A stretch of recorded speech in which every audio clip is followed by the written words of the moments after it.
ایک دفعہ کا ذکر ہے کہ گھنے جنگلوں میں گرے ہوئے ایک ملک میں شاہزور نام کا بادشاہ حکومت کرتا تھا۔ بادشاہ سمیت اس سلطنت کی تمام رعایا کو اپنے جنگلوں سے بہت پیار تھا۔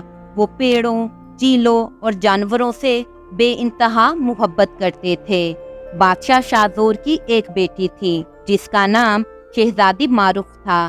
شہزادی معروف کی پیدائش کے موقع پر بادشاہ شاہزور کی دوست صنوبر پری، جو کہ سچائی کی پری تھی، اس نے اسے ایک جادوئی تحفہ دیا تھا اور یہ بھی کہا تھا کہ جب شہزادی معروف 18 برس کی ہو جائے گی تو اس پر یہ تحفہ واضح ہو جائے گا۔ شہزادی معروف 18 برس کی ہو چکی تھی اور پورے ملک کو دلہن کی طرح سجا دیا گیا تھا کہ اچانک بادشاہ شاہزور کے ہمسایہ ملک نے حملہ کر دیا۔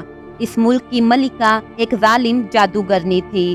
جب بادشاہ کو خبر ملی کہ اس ظالم جادوگرنی نے اس کی تمام فوج اور اس کے سپہ سالار کو مار ڈالا ہے تو وہ اپنی بیٹی شہزادی معروف کے پاس آیا اور کہا، میری پیاری بیٹی، وہ ظالم جادوگرنی کسی بھی وقت یہاں آ سکتی ہے، مجھے اپنی پرواہ نہیں ہے، تم یہاں سے بھاگ جاؤ۔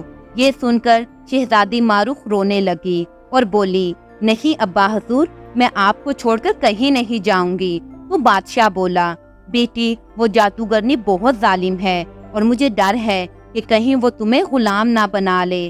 تمہیں جانا ہوگا بیٹی، اپنے لیے اور اپنے ملک کی رعایا کے لیے۔ بادشاہ شاہزور نے شہزادی معروف کی خادمہ خاص کو شہزادی کے ساتھ جانے کو کہا، جو کہ بچپن سے شہزادی کی دیکھ بھال کرتی آ رہی تھی اور شہزادی کو اپنی بیٹیوں کی طرح ہی چاہتی تھی اور شہزادی بھی اس سے بہت محبت کرتی تھی۔ شہزادی اپنی خادمہ خاص اور چند سپاہیوں کو ساتھ لے کر محل سے نکل گئی۔ اس کے نکلتے ہی وہ ظالم جادوگرنی اچانک محل میں نمودار ہوئی اور اپنے جادو سے بادشاہ کو پتھر کا مجسمہ بنا ڈالا اور اس کے تخت و تاج پر قبضہ کر لیا۔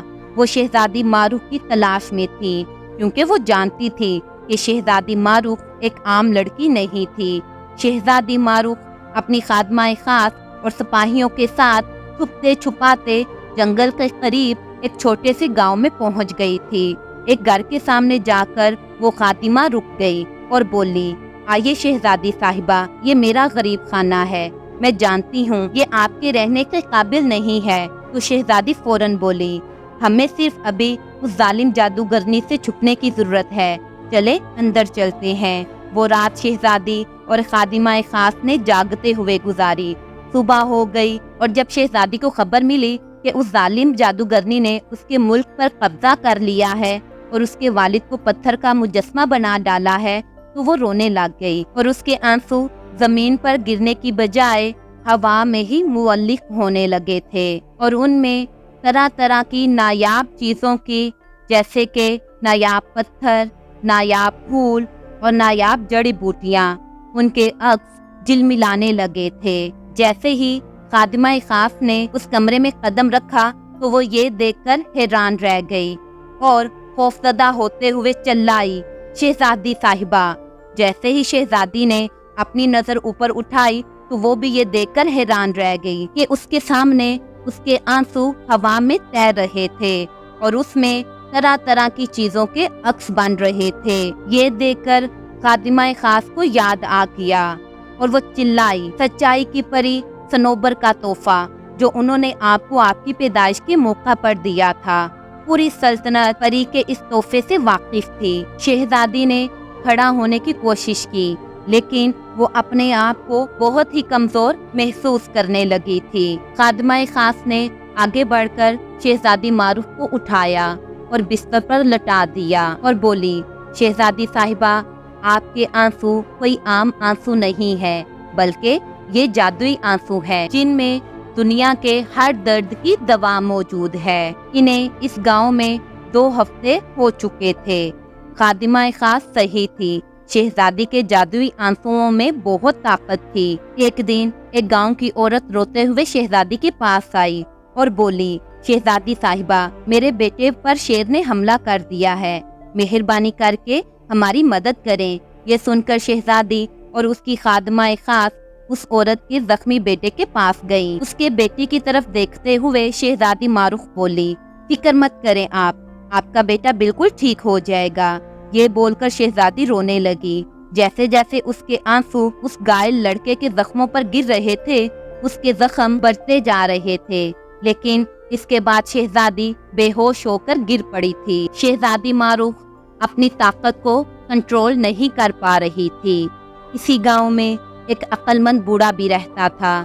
ایک دن وہ شہزادی معروف کے پاس آیا اور بولا، شہزادی صاحبہ، مجھے اس سلطنت کی ایک پرانی کتاب ملی ہے۔ آپ کو پتا ہے کہ اس ملک کے جنوب میں موجود جنگل میں 7 پہاڑیوں کے درمیان ایک جھیل ہے، جس کا پانی ان 7 پہاڑیوں میں سے آتا ہے، اور اس جھیل میں موجود جادو اس دنیا میں کسی بھی دوسری طاقت سے سب سے زیادہ طاقتور ہوگا، اور اس سے ہمیں اس ظالم جادوگرنی کے خلاف لڑنے میں مدد ملے گی۔ تو مجھے اس جھیل کی تلاش میں فوراً نکلنا ہوگا۔ ہمیں اپنے سلطنت کے لوگوں کی مدد کرنے کا موقع ملے تو ہمیں اسے ہرگز نظر انداز نہیں کرنا چاہیے۔ شہزادی معروف نے پرجوش انداز میں اس بوڑھے کی طرف دیکھتے ہوئے کہا۔ اس بوڑھے نے شہزادی کی طرف ایک کاغذ بڑھایا اور بولا، شہزادی صاحبہ، یہ اس جگہ کا نقشہ ہے۔ یہ راستہ تو ہمیں جنگل کے بیچوں بیچ لے جاتا ہے، اور یہ جنگل کا سب سے گہرا اور بھیانک حصہ ہے۔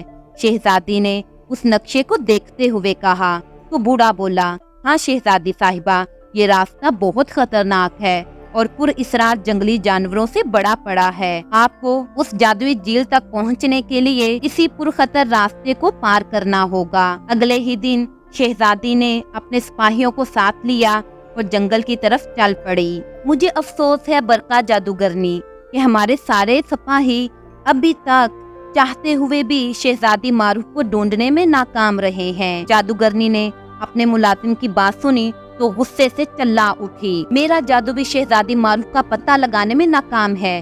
ایسا لگ رہا ہے کہ کوئی طاقت اسے مجھ سے چھپا رہی ہے، اور میں جاننا چاہتی ہوں کہ وہ طاقت کیا ہے۔ حضور، شہزادی صاحبہ ایک معمولی لڑکی ہے۔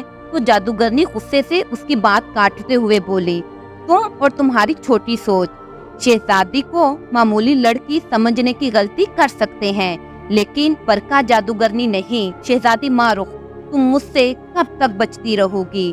میرا نام ہے برقع جادوگرنی، جو تمہیں ڈھونڈ کر رہے گی۔ اور شیطانی قہقہے لگانے لگی۔ اب 3 دن گزر چکے تھے اور شہزادی کا کارواں جنگل کے بیچوں بیچ بھی نہیں پہنچا تھا۔ یہاں کے پیڑ تو سبھی ایک جیسے ہیں۔ شہزادی معروف حیرانی سے ارد گرد دیکھتے ہوئے بولی کہ اچانک جھاڑیوں میں سے ایک چیتا نکلا۔ وہ شہزادی پر جپٹنے ہی والا تھا کہ ایک سپاہی نے بیچ میں آ کر شہزادی کو تو بچا لیا، اور خود کو اس چیتے کے وار سے نہ بچا پایا اور شدید زخمی ہو گیا۔ تو وہ سپاہی بولا، شہزادی صاحبہ، آپ آگے بڑھیں، کیونکہ اسے احساس ہو گیا تھا کہ اگر شہزادی ابھی روئیں تو وہ ٹھیک تو ہو جائے گا، لیکن شہزادی کمزور ہو جائے گی۔ تو شہزادی اس سپاہی کے ساتھ اور 2 سپاہیوں کو چھوڑتے ہوئے بولی کہ تم لوگ اس کا دھیان رکھنا، اور خود باقی سپاہیوں کے ساتھ آگے بڑھ گئی۔ جہاں سپاہی شہزادی کا کھوج لگا رہے تھے، وہاں شہزادی اس جگہ کو تلاشنے میں لگی ہوئی تھی۔ جنگل میں سفر کرتے کرتے شہزادی اور اس کے سپاہی کافی تھک چکے تھے، اور انہوں نے کچھ دیر آرام کرنے کا فیصلہ کیا۔ شہزادی قریب ایک جھیل کے کنارے بیٹھ گئی اور اپنا عکس پانی میں دیکھنے لگی۔ اگر میرے آنسوؤں میں جادو ہے تو میں انہیں کنٹرول کیوں نہیں کر سکتی؟ شہزادی نے اپنے آپ سے کہا، کسی کی مدد کرنے کے لیے مجھے کیوں درد سہنا پڑتا ہے؟ شہزادی کے یہ کہتے ہی ایک پری اس جھیل سے نمودار ہوئی اور شہزادی معروف سے کہنے لگی، آپ کا دن کیسا گزرا شہزادی صاحبہ؟ شہزادی اس پری کو دیکھ کر خوفزدہ ہو گئی اور بولی، تم کون ہو؟